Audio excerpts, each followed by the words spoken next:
बताया कि तकरीबन 3 घंटे तक पार्किंग में ही डॉक्टर उमर रहा। 3.5 घंटे पार्किंग में कार में ही बैठा रहा उमर। तभी सवाल खड़ा होता है कि आखिर इतनी देर तक कार पार्किंग में एक शख्स बैठा हुआ है, क्योंकि उम्मूमन हम ये देखते हैं कि कार में कार की जब कोई पार्किंग करता है या पार्क करता है तो उस वक्त उसके अंदर से निकल जाता है शख्स। इतनी देर तक क्या किसी शख्स के पार्किंग में अपने कार में बैठे रहने को किसी ने या फिर वहां पर मौजूद गार्ड्स ने तवज्जो नहीं दी? ये भी सवाल खड़ा हो रहा है कि आखिर इतने घंटे तक कोई पार्किंग एरिया में अपनी कार के अंदर कैसे बैठा रह सकता है। ये कई सवाल खड़े कर रहा है। लेकिन बड़ी अपडेट ये है कि डॉक्टर उमर तकरीबन धमाके से पहले 3.5 घंटे तक कार में ही बैठा रहा। 3:19 से लेकर 6:48 तक वो पार्किंग में ही रहा और जो घटना अंजाम दी गई है उसका वक्त था 6:52। 6:52 पर ब्लास्ट होता है और फिर सब कुछ तबाह बर्बाद हो जाता है। चीखो पुकार सुनाई देती है। देखिए डॉक्टर उमर की तस्वीर आप देख रहे हैं। लाल किला धमाके का मेन आरोपी उमर मोहम्मद, जिसने इस पूरे हमले को अंजाम दिया, दरअसल वो तकरीबन 3 घंटे से ज्यादा समय तक लाल किले के आसपास रुका हुआ था, गाड़ी में बैठा हुआ था, यहाँ पर वो मौजूद था। ये जो आपको ये जो इलाका दिखाई दे रहा है ये लाल किले का ही इलाका है और आप यहाँ पर देखिए कि यहाँ से लाल किले की जो है एंट्री होती है। आमतौर से यहाँ से वीआईपी एंट्री होती है और ये जो आपको पार्किंग दिखाई दे रही है, इसी पार्किंग के अंदर 3:19 पर उमर मोहम्मद ने यहाँ पर अपनी गाड़ी खड़ी की थी और उस गाड़ी को खड़ी करने के बाद 6:22 तक वो यहीं पर रहा। ये बात सूत्रों के हवाले से कंफर्म हो चुकी है कि वो यहीं पर मौजूद था और उसके बाद उसने यहाँ से गाड़ी निकाली। अब ये देखिए कि लाल किले का प्रवेश द्वार यहाँ से आमतौर से जो है ये वीआईपी रास्ता है। कल गृह मंत्री अमित शाह भी जब मौके पर गए थे, जो लाल किले के सामने धमाका हुआ था वहां पर मौके का जायजा लेने गए थे, तो इसी रास्ते से गए थे। आमतौर से जो एनआईए के ऑफिशियल्स हैं, जो दूसरे ऑफिसर्स हैं, वो अभी भी इस रास्ते का इस्तेमाल कर रहे हैं, क्योंकि ये जांच अब पूरे तौर से दिल्ली पुलिस से सीधे तौर पर एनआईए के हवाले कर दी गई है।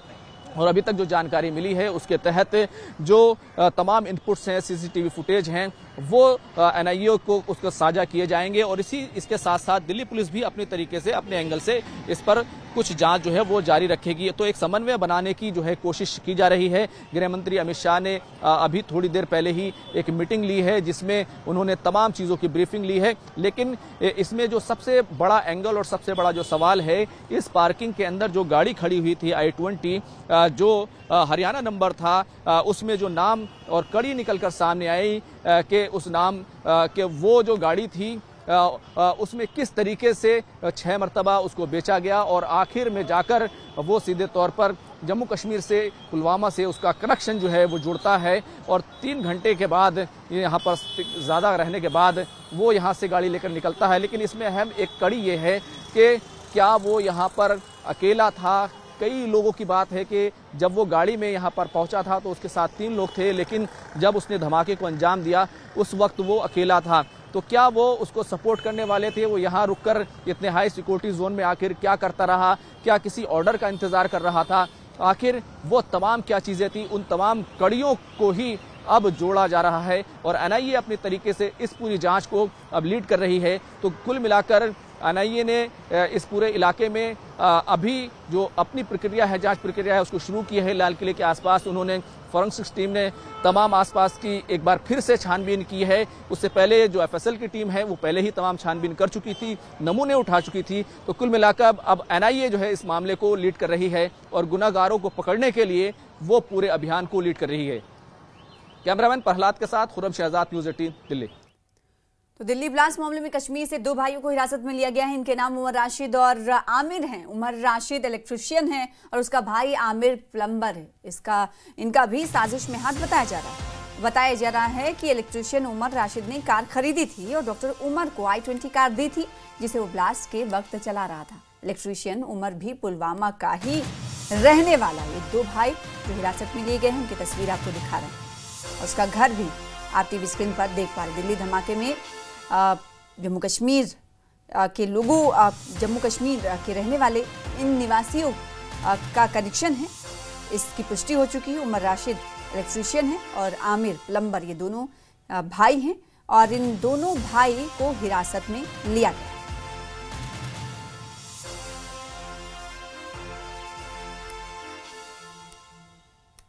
तो इस वक्त की बड़ी खबर आपको दे रहे, दिल्ली धमाके में पाकिस्तानी कनेक्शन को तो तलाशा ही जा रहा है। दूसरी तरफ जो दो भाई हिरासत में लिए गए हैं वो पुलवामा के रहने वाले हैं। हिरासत में ये दोनों भाई हैं जिनकी टीवी स्क्रीन पर तस्वीर देख रहे हैं। उमर राशिद पेशे से इलेक्ट्रीशियन है और जबकि आमिर, जो चश्मा लगाए हुए फोटो में आपको दिख रहा है, ये पेशे से प्लम्बर है।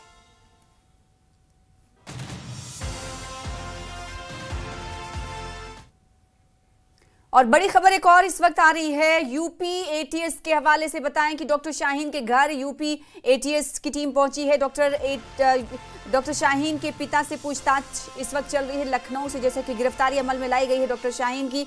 उसके बाद यूपी एटीएस की टीम इस वक्त शाहीन के घर पर पहुंची हुई है। डॉक्टर शाहीन के पिता से इस वक्त पूछताछ की जा रही है। एटीएस के साथ जम्मू कश्मीर पुलिस भी डॉक्टर शाहीन के घर पर पहुंची हुई है, क्योंकि डॉक्टर शाहीन का कनेक्शन जम्मू कश्मीर के शख्स से भी जुड़ा है। उनकी गर्लफ्रेंड बताई जा रही शाहीन। और जब यूपी एटीएस की टीम लखनऊ पहुंची हुई है तो जम्मू कश्मीर पुलिस भी उनके साथ है, यानी संयुक्त तौर पर ये टीम यहाँ मौजूद है और डॉक्टर शाहीन के पिता से पूछताछ की जा रही है। एटीएस की जानिब से जम्मू कश्मीर की पुलिस भी डॉक्टर शाहीन के घर पहुंची है और पूछताछ की जा रही है। तो बड़ी खबर इस वक्त आपको लखनऊ से दे रहे हैं, यूपी से दे रहे हैं। यूपी की राजधानी लखनऊ से जैसा कि आप जानते हैं कि गिरफ्तारी डॉक्टर शाहीन की गई है और उसके बाद यूपी एटीएस और साथ ही साथ Jammu Kashmir police UP ATS के साथ लखनऊ पहुंची हुई है यूपी एटीएस की टीम।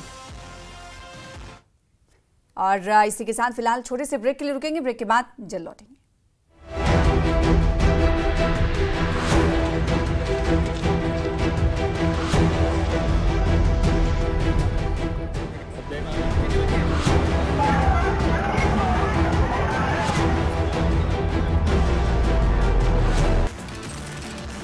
नई दिल्ली में लाल किले के पास कार विस्फोट के बाद जम्मू कश्मीर में हाई अलर्ट जारी। सुरक्षा बलों ने जम्मू कश्मीर में निगरानी बढ़ाई।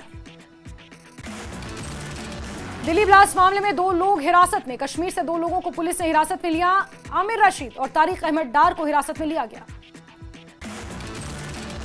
जम्मू साबा कठुआ रेंज के डीआईजी शिव कुमार शर्मा का बयान, कहा दिल्ली में हुई घटना के बाद जम्मू में सुरक्षा कड़ी, सभी संवेदनशील स्थानों पर सुरक्षा कर्मियों की तैनाती। बडगाम नगरोटा उपचुनावों में वोटिंग, आगा सईद मुंतजिर मेहंदी ने किया दावा, पीडीपी की जीत निश्चित। वहीदुर रहमान पर्रा ने कहा जम्मू कश्मीर के लोगों को धोखा दिया गया, अब बडगाम के लोग जवाब देंगे। नगरोटा से भाजपा उम्मीदवार दिव्यानी राणा ने कहा कि अगर सत्ता में आई तो पिता स्वर्गीय देवेंद्र सिंह राणा के सपनों को करेंगी पूरा। दिव्यानी राणा ने मतदान केंद्र पर बड़ी संख्या में वोट डालने आए लोगों की प्रतिक्रिया पर खुशी जताई। डोडा के भलेसा में गोवारी बस स्टैंड पर लगी आग, 15 दुकानें और 2 इमारतें जलकर राख। फरीदाबाद पुलिस ने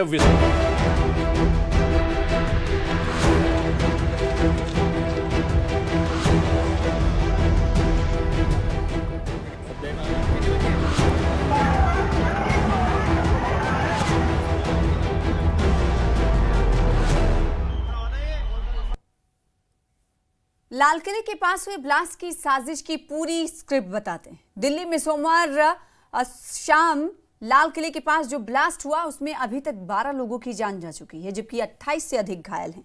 इस ब्लास्ट को जिहादी मानसिकता वाले एक डॉक्टर ने कैसे अंजाम दिया और कौन है इस साजिश के पीछे, इनके तार कहां से जुड़े हैं, ये आपको बताएंगे तफसीलात। दिल्ली में कल शाम हुए कार बम ब्लास्ट ने एक बार फिर से पाकिस्तान समर्थित आतंकवाद के खतरे के प्रति देश को झकझोर दिया है। इस फिदायीन अटैक को अंजाम देने वाले आतंकवादी का कनेक्शन जैश ए मोहम्मद से निकलकर सामने आ रहा है। सुरक्षा एजेंसियों की अभी तक की जांच पड़ताल में सामने आया है कि इस फिदायीन हमले को अंजाम देने का काम डॉक्टर उमर मोहम्मद ने किया, जिसके शरीर के परखचे उड़ गए। विस्फोट को अंजाम देने के लिए जिस हुंडई i20 कार का इस्तेमाल किया गया वो डॉक्टर उमर ही चला रहा था। सोमवार की सुबह 7 बजे ये फरीदाबाद से कार लेकर निकला था। जगह जगह लगे सीसीटीवी कैमरों में कैद हुई है। पुलिस की अभी तक की जांच में सामने आया है कि i20 कार जिसे डॉक्टर उमर चला रहा था वो सुबह 8:13 पर बदरपुर टोल प्लाजा के जरिए दिल्ली में दाखिल हुआ था। सुबह 8:20 पर यह कार ओखला इंडस्ट्रियल एरिया के एक पेट्रोल पंप पर देखी गई। दोपहर बाद 3:19 पर यह कार लाल किला परिसर के पास मौजूद पार्किंग एरिया में दाखिल हुई। लाल किले के पास इसने शाम में विस्फोट को अंजाम दिया। इसके पीछे खास कारण था। एक तो लाल किले का ऐतिहासिक महत्व है, दूसरा यहाँ शाम के समय काफी भीड़ भाड़ रहती है। लाल किले की प्राचीर से ही प्रधानमंत्री नरेंद्र मोदी 15 अगस्त के मौके पर राष्ट्र के नाम संदेश भी देते हैं। इसलिए इस जगह पर विस्फोट करके आतंकी एक बड़े खतरनाक संदेश को देना चाह रहे थे। इनसाइड स्टोरी आप बस देख रहे हैं और साथ ही साथ तस्वीर भी देख रहे हैं कि कब कब ये कार कहां पहुंची और इसने किन किन रास्तों को चुना और किन किन रास्तों से होती हुई लाल किला के पार्किंग तक पहुंचती है। और फिर तकरीबन 3 घंटे से ज्यादा का अरसा पार्किंग में ये कार खड़ी रहती है और इस कार में मौजूद रहता है डॉक्टर उमर। फिर उसके बाद 6:52 पर इस घटना को अंजाम दिया जाता है। जिस हाथ को बाहर निकाले जाने की आपसे कुछ देर पहले बात हो रही थी उससे आप देख सकते हैं कि काफी देर तक वो हाथ बाहर की ओर रहा। कई मरतबा इस कार में धमाका हुआ। पहले बदरपुर से आपको एंट्री दिखाई गई, फिर उसके बाद दिल्ली में दाखिल होने के बाद बैरिकेड कहीं पर लगे हुए हैं, वहां से भी तस्वीर